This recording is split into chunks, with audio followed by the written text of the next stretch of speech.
Best Life 30, your 30-day journey to creating the best life possible for yourself. You can just watch this video, or if you want to sign up for the whole series for free and get the bonus companion worksheets that go with each video, check the link in the description below. All right, so today is day 10, and we're going to learn how you can build your confidence.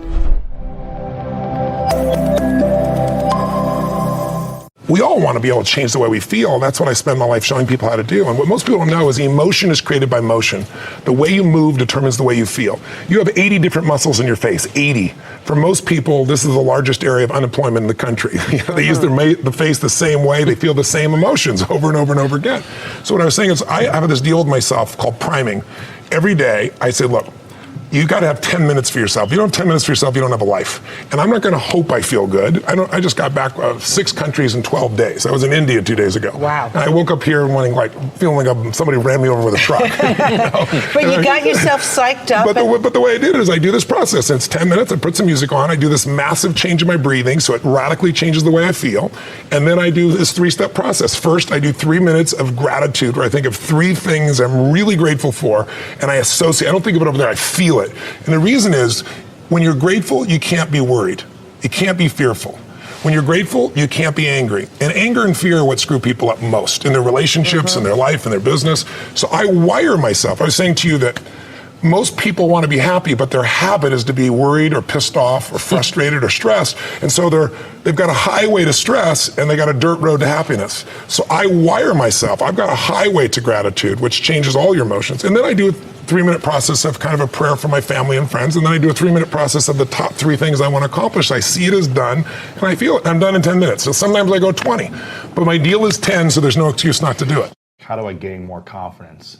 It starts with yourself, man. You got to start diving into those things that you are afraid of.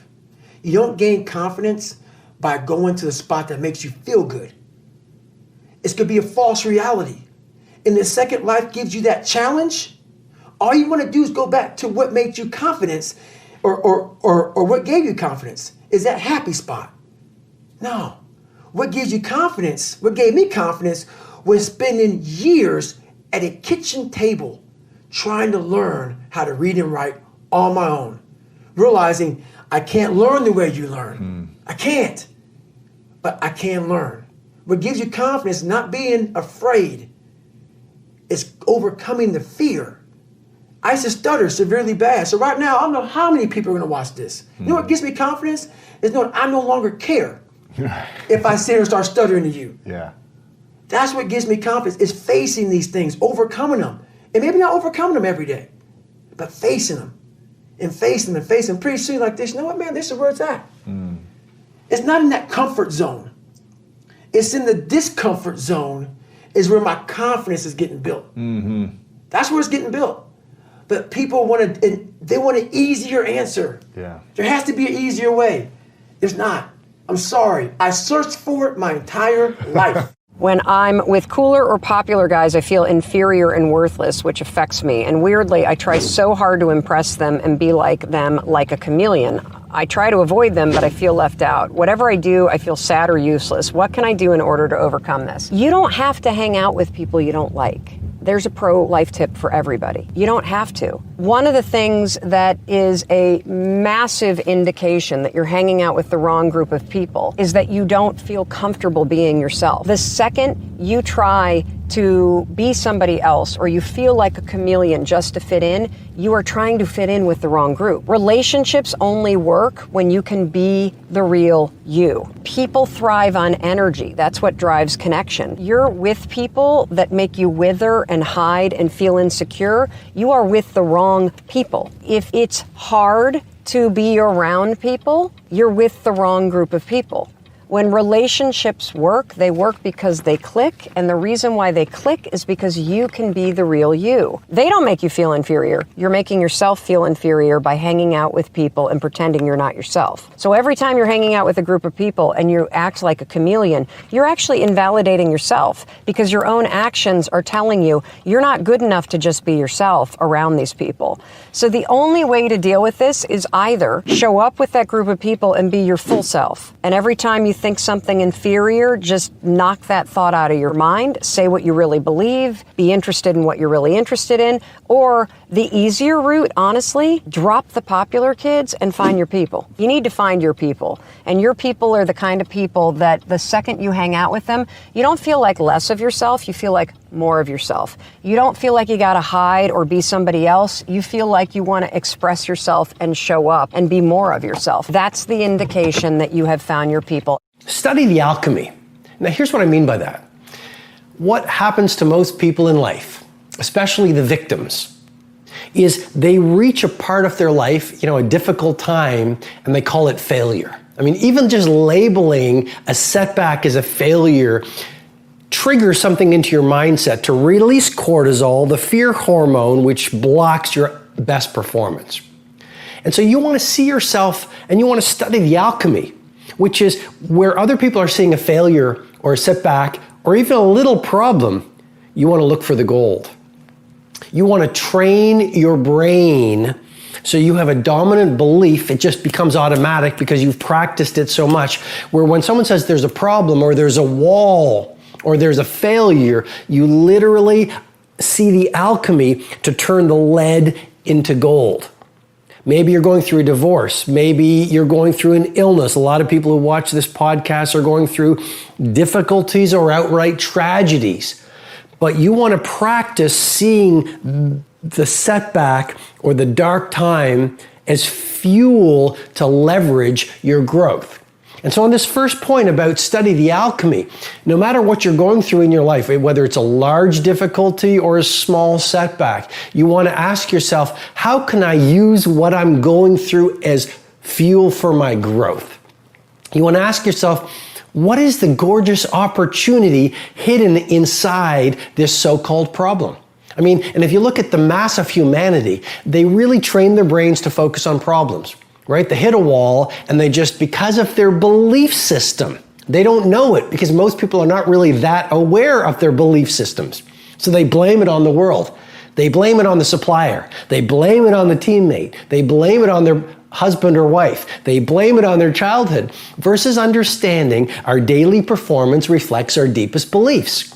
And so if you are experiencing some kind of a setback, whether it's large or tiny, you want to train your brain to see the treasure within the lead. And one of the greatest hang-ups that people have is the belief in themselves. They suffer from something called self-doubt.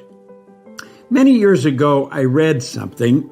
It was by Ralph Waldo Emerson. It was this essay on self-reliance. That's what we want to do. We want to rely on self.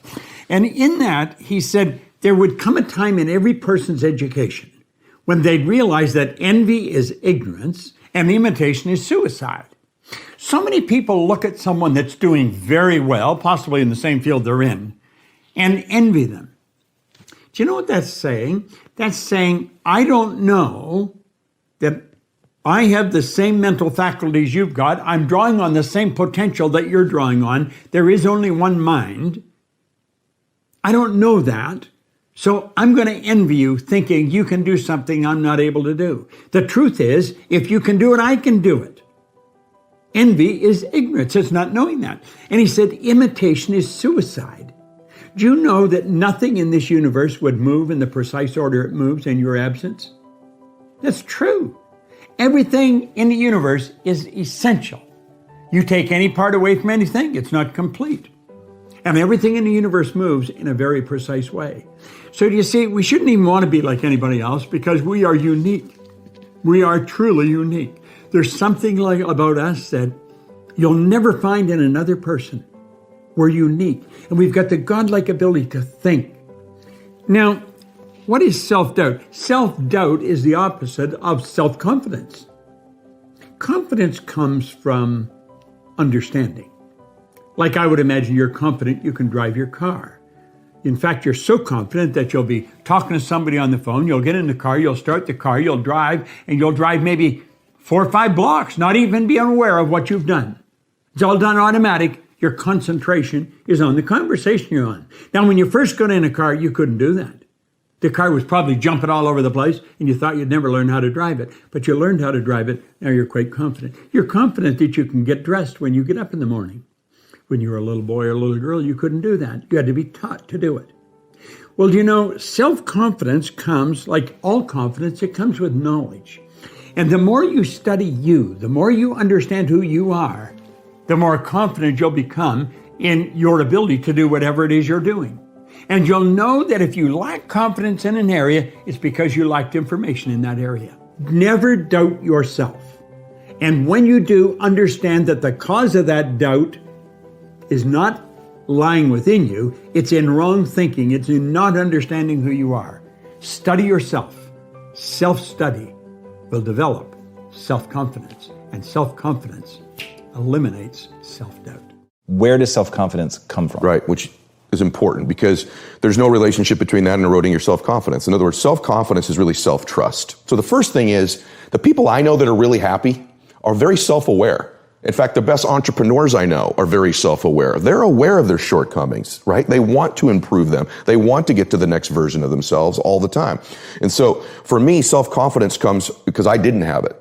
And I think anytime you meet somebody like yourself or myself who might now appear self-confident, it's because I really had to find tools and resources because I was so insecure and shy and introverted. So I had to find techniques and resources to build that up in me. And for me, it's very simple. It's the promises that I keep to myself. If I have a habit over and over of beginning to stack one on top of the other of keeping promises I make to me, not other people. In other words, the minute you begin to get external in your life, worrying about what other people think about you, right? You've lost all control. And it never fills you up. And people's admiration, people's gratitude towards you will never fill you up. It's your own. It's your own inside. And so for me, self-confidence comes from keeping the promises I make to myself. And the other part of it is being aware I'm doing it. In other words, most people don't give themselves enough credit all the time. They're very aware of these 20% things and not aware of the 80, right? And that's why the dosage is so important too. You've nailed it. It should be 80-20, right? Because people get addicted to this. I'm not good at this. People don't like this about me. I don't feel good. Instead of focusing on the 80 and stacking it up. Wow, I did eat what I said I was going to today. I did get up when I said I was going to. I made the amount of phone calls. I treated people in such a way I promised myself. It's not just doing those things. It's rewarding it. It's being aware of it and stacking that up. I always grew up heavy set, like larger than most people in my class or my family, like the younger girls in my family. My immediate family, my mum and my dad, they never really made me feel that way. Like in all of my videos of when I was younger, I'm in front of the camera, like super happy. My mum was like an instructor, like a fitness instructor. So she had like six-pack abs when I was growing up. Yeah, she was super fit. She would kind of drag me to all of her classes. But I noticed it most when I started going to school, obviously. You end up seeing people around you and the girls around you and the type of people that end up being liked or disliked. And you realize that actually it ends up being a lot to do with your physical form. I want to go to what you said about your mum having six-pack abs. Yeah. Like, did it dawn on you at the time? Like, was there any envy or did it make you feel badly, or you were like, no, I was just a happy-go-lucky kid and it was cool that my mum had abs? No, I definitely felt it. Like, you definitely feel it from a young age, and emotionally it was more when people would make comments about it, or when you can't fit into things, or when you see yourself in like a video with the rest of your family or your cousins and you're like the chubby kid in the corner, you know, you don't. But the confidence level, I think, only changed when I got to school, and I was surrounded by girls who I thought were more beautiful than me or skinnier than me. And it's so weird. I always feel that now, looking back, thinking that fitness was always related to how skinny you were. Like, that was my image. Growing up, that's all I thought. That to be fit, that means you have to be really, really slim. And it wasn't necessarily because of my mum, but it's just what you end up growing up looking at all over the place is women wanting to be super slim. And in my eyes, that meant for me to be fit, I had to be skinny. So how did you not let that erode your self-worth? Or did it erode your self-worth? I think it definitely did, because growing up, your self-worth, I feel, is based on everybody around you. When you're a teenager, it's how many guys like you or whether the guy you like likes you back. That ends up defining whether you love yourself or whether your friends love you. You're not stable, you have no rooting, and so everything that you base your love for yourself on ends up being external. And so I definitely had ups and downs of really thinking I was something when somebody liked me, and then when somebody didn't like me or my friends decided not to be friends with me, I would dislike myself. And so everything was based on external validation. for sure. And how did you stop that loop then? Or when do you remember the first time you recognized it, that it was a loop? Yeah, it felt that way for a long time, that I felt something was missing. Like, I knew that my love for myself could not be based on other people. There had to be something else that I could have a foundation of. Okay, fine, there can be ups and downs, but I never go down to a low where I don't love myself. And I definitely think meditation was the turning point for me. And I felt that because it was the one time in the day where I would end up spending time with myself. Like, I feel like people don't do that. We spend time on everything to do with hair and makeup and clothes and on other people, looking at other people, talking to other people. But I felt like I wasn't spending any time actually thinking, who am I? Like, I don't know who I am. And I feel like in a relationship, whether it's with yourself or whether it's with somebody else, you have to know yourself to love yourself. We never get into relationships with people or friendships with people without knowing them. You can't fall in love with someone without knowing them. And so I felt like, okay, who am I? Like, I actually don't know who I am. I don't know what I like. I don't know what I dislike. Everything that I like or dislike is based on other people. Everything that I like about myself is based on other people's likes of myself. They're saying like, oh, you've got beautiful eyes, your hair. So Exactly. like, my eyes and hair must be lovely. Exactly. And so everything is to do with, oh, they like it, so that must be who I am. And so I felt meditation was the first time, or just journaling was the first time I started writing down things about things I like about myself or don't like about myself. And so it created more of like a relationship with me. I was having a relationship with myself finally, rather than my perception of myself because of other people. God, I love that. There are some people around us who just seem like they are born with natural confidence. You know who I'm talking about. They're super smooth, super confident. They always know the right thing to say. Think about President Obama. He just seems like a smooth guy. Think of one of his famous "Yes, we can" rally speeches. Not being political here, just talking about his oratorical skills. What do you notice about how he speaks? He's powerful. He's decisive. He speaks slowly and almost never stumbles or stutters. His points are clear and they're to the point. He's the epitome of confidence when it comes to a speaker on stage. So when you look at somebody like him, it's very easy to assume that he has some innate ability that he was born with. Either you have it or you don't. But the truth is, confidence is a skill. And President Obama, just like all confident people, built that skill. He practiced it over a lifetime. So here's a simple example of how you can control your confidence in less than 20 seconds. Take something you routinely say, like what you did this weekend, and change the way you say it. I want you to channel your inner super confident person. It could be Barack Obama. It could be Susan Sarandon. It could be whoever you want. Don't focus on who it is. Don't even worry about what you say. Instead, focus on changing how you say it. Sit up straight. Speak slowly. And imagine what you're saying is incredibly important because the people listening want to hear it. Let me show you an example, a little before and after. I can't even remember. I mean, I think it was pretty good. It was actually pretty crazy, but I just went to a movie and saw some friends, the usual, I guess. Now let's compare the after. We had a great weekend. I was with the kids on Saturday. Then Michelle and I caught a Broadway show and finished the night at that new sake bar downtown. Now, what'd you notice? Notice first that I'm intentionally using someone else to role play. This really lets us get into play acting without worrying about our own life, our own Saturday. Ooh, maybe I don't have as cool of a life as going to a sake bar. Don't worry about that. All we're doing here is working on our delivery. Remember, nobody sees inside of you. They don't see how confident you are, how much work you spent practicing. All they see is the way you answer a question or the way you sit when you're talking to them. So when it comes to confidence, confidence can actually come from the outside in, not just from the inside out, which is what everybody tells you. So instead of waiting for it to just magically appear, where's my confidence? Where is it? We're actually changing our behavior. something everyone can do, and we're letting the confidence follow. The external influences the internal.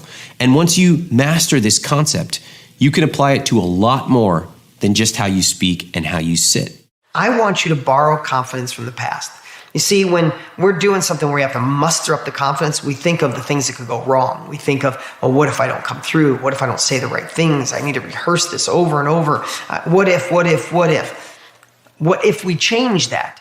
And instead of thinking about what could go wrong, of course, we know this, start thinking about what can go right. But better yet, rob confidence from the past.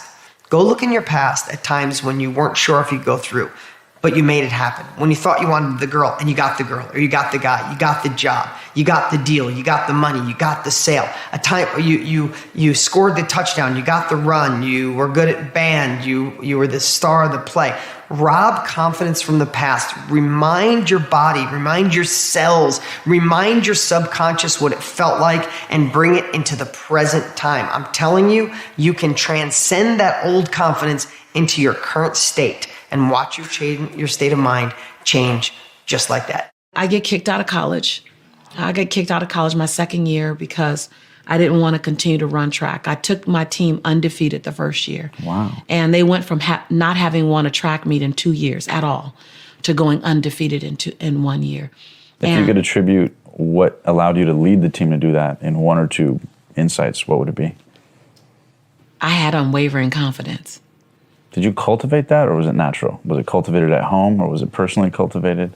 My dad and my mom, they I don't know if it was brainwash or encouraged me. I could do anything. Yeah. Like opposition didn't scare me. It never have scared me. Like I don't look at how big the mountain is if I can climb it. I go, are we gonna climb it? And what do we need to climb that size mountain? You don't measure if I can do something based on the size of the opposition. You decide we're gonna do it and then decide what to do for that particular scenario. Very different strategy. When you look yourself in the mirror, what do you see and what do you say to yourself? Probably the most egotistical things that I say. I'm probably most egoed out when I'm talking to myself, which means that I've got a lot of confidence and ego. I really, whenever I talk to myself in the mirror, it's always the same thing, which is like, you're gonna do it, man. You're good. Like it's real good stuff. And it's not like false pumping up. I only do it 7 times a year, but like something would have just happened, either adversity or something great.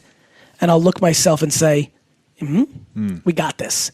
I got a funny, Kevin Durant walked off the field, off the court the other day against the Warriors. And it was a big game, day before the Super Bowl, and they lost. It was the first time they played, and the Warriors are having probably the greatest season of any basketball, right? Yeah. And he did something that me and AJ took note of. He kind of shook his head and said, okay, yeah. And he gave me that like, okay, you won, but we'll see you. And we got a shot. I got this. Right. And that's what I do with myself. Like if something good or bad's happening, I'll look myself in the mirror and I'll just say, like I know I'm built for this. We like people who say, I've got something to offer the world. And people are very reassured by confidence. You know, we're all scared that we're going to come across as arrogant, but if you're on a flight and you hit turbulence, you want a confident pilot. If you're sick, wouldn't you like a really confident doctor to go, oh, I'm the best doctor in New York, I'm going to make you better. You don't want to go, well, I don't want to brag, you know, I'm sort of okay sometimes, but you know, he's better than me. We don't want our kids' teacher to go, well, I'm not the best, you know, I have good days. We want them to go, I'm the best teacher, and I'm going to give you back your kid in a year's time, radiating confidence and talent. You know, we pay for that, and yet we're so scared of saying, I've got a gift, I've got a skill, this is what I'm good at. You see the two biggest enemies to success. Number 1, self-doubt. Number 2, fear of the unknown. We struggle with self-doubt. We worry, are we ready for this? Are we good enough? Do we actually have what it takes to succeed? Confidence is nothing more than believing in yourself. And believing in yourself is nothing more than doing the things that you once didn't believe that you could do. You see, confidence comes from competence. It's easy to believe in yourself when everyone believes in you. That's not what I'm talking about. I'm talking about believing in yourself when you're not ready. Believing in yourself when no one believes you. Believing in yourself when everyone doubts you that you cannot do it, that you cannot make it, that you don't have what it takes. That is when you need to develop that unshakable self-confidence, that believe that you can do it. And confidence is not the same as arrogance. You see, arrogance is thinking that you're above everybody else. Confidence is knowing that no one is above you. Do you feel confident enough in your own abilities that you can do what it takes? Are you willing to bet on yourself? Not just words, but action. How often you invest in yourself? Are you willing to put everything you have on the line for your goals and for your dreams? Do you bet on yourself or do you procrastinate? Do you hesitate? Are you a perfectionist? Do you suffer from paralysis analysis? Is the confidence level good? Do you feel nervous about bringing new music into this world after not having done it for so long? I think it comes with the music, you know, determines everything about how you feel. And I think when we made this record, the last few years we've been making this record, it was like we were all so on the same page about the kind of album we wanted to make. I mean, what is the point at this point to put a record out unless we think it's going to be like amazing and our favorite record we'd ever done and like our best work, and like, you know, we had to really fight to make this record. It wasn't like we just, you know, glided into the studio and had the luxury of time. It was really like, it was this passion and this drive to want to really make it and have to fight for it. So with all that hard work behind us and to actually know what the record is, because we're addicted to it and listening to it in our cars and like just about ready busting to share it, there is a confidence that comes with it, because, and it's more about like knowing how much we love it and knowing the people that are actually supported us and that they're waiting for it and they're excited for it. It's those people that give us the confidence, the people that have given us this life and supported us, those fans, I guess, that kind of just gets you riled up. It's exciting to share it, you know. One thing that Sky mentioned in the last panel about building relationships with people before you need something from them. So really thinking about how do you reach out to a VC. You may not be raising funding now. You may be thinking about it, but starting to build those relationships early. So Cam had that kind of relationship. He mentioned Mark Schuster, he's one of the biggest venture capitalists in Los Angeles. Tell us a little bit about how you cultivated that relationship and how it grew over time. I think I had a level of confidence that most people don't have. And what I mean by that is I try to make people relearn everything that they think that they know about people like me, right? Traditionally, a rapper is just this thing like, oh, he's just a rapper. It's a bad thing, right? But I started getting frustrated with people throwing that stuff at me, and I would change it and say, you know what? Being a rapper means having your finger on the pulse of the millennial generation, right? To be hot like Jay-Z for such a long period of time, you have to know what the young generation thinks. You have to know what they dancing in a club, what kind of sounds they like, what kind of shoes they wearing, what new car, and you have to be ahead of the curve. And you can use that as an advantage. So when they throw this rapper thing at me, I switch it around and say, nah, that's what it is, right? And then a lot of the people that are out here putting capital in all these companies and investing in all these companies, they don't even use the products. Like a lot of y'all could probably tell me about Snap more than they could. So once I started to realize that, it just became a confidence that I started having. And I would talk to them like, no, actually, it doesn't work like that. It works like this. And then they would be like, what? And then I would prove them wrong. And the next thing you know, they're listening to me for insight. So it didn't necessarily happen like that with Mark Schuster. Mark Schuster was a person that just recognized that. And he was like, you know what? I like your confidence. I like your understanding of social. Let's just build a relationship. And it started from there. So he offered to invest in me like 5-6 years ago, and I just wouldn't take his money. I was like, nah, I got my own money. Next thing you know, I started giving him my insight on all kind of companies, and I think he understood the diverse opinion coming into the room and how valuable that was.